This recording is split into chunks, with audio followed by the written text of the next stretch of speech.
आइए स्टार्ट करते हैं अपना नेक्स्ट न्यूमेरिकल, जो कि हमारा न्यूमेरिकल नंबर 15 है। A DC motor operates at 240 volt and has a resistance of 0.5 ohms.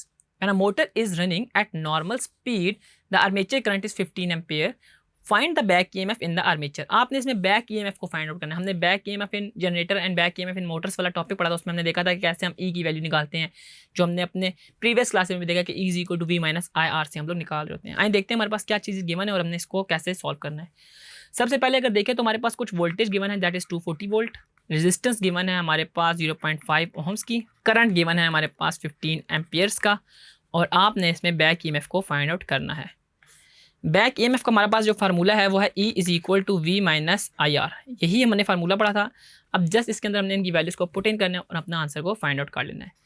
E is equal to 240 minus I आ जाएगा 15 और R की जगह मैं लिख दूंगा 0.5।